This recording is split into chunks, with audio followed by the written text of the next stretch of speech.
May panukalang batas na bagong land use policy na dapat sumabay daw sa lumalalang kondisyon. Sana ay is-certify as urgent ni Pangulong Bongbong Marcos. Si RH12, Milky Rigunan sa detalye ng balita niyan. Milky?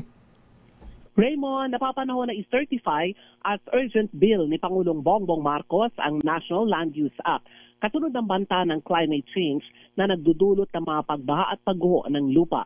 Ayon kay House Minority Leader Marcelino Ribanan, napag-alaman sa nagdaang bagyong Tino, ang pinsala ng bagyo ay ang malalang puwang o gap sa National Land Use Planning at Disaster Risk Management. Giti Libanan, mahalaga ang wastong land use planning para mabawasan ang banta ng mga kalamidad, may taguyod ang climate change at resilience at establish at environmental integrity. Kabilang sa may matinong land use planning o kapag meron daw matinong land use planning, kasama sa dapat matigil ang pagtatayo ng mga komunidad sa mga lugar na hindi ligtas sa mga mapanganib o may banta ng pagbaha, landslide, pagragasa ng tubig at coastal storm surge. Babalapan ni Libanan, marami pang malalakas na bagyong kaharapin ang Pilipinas.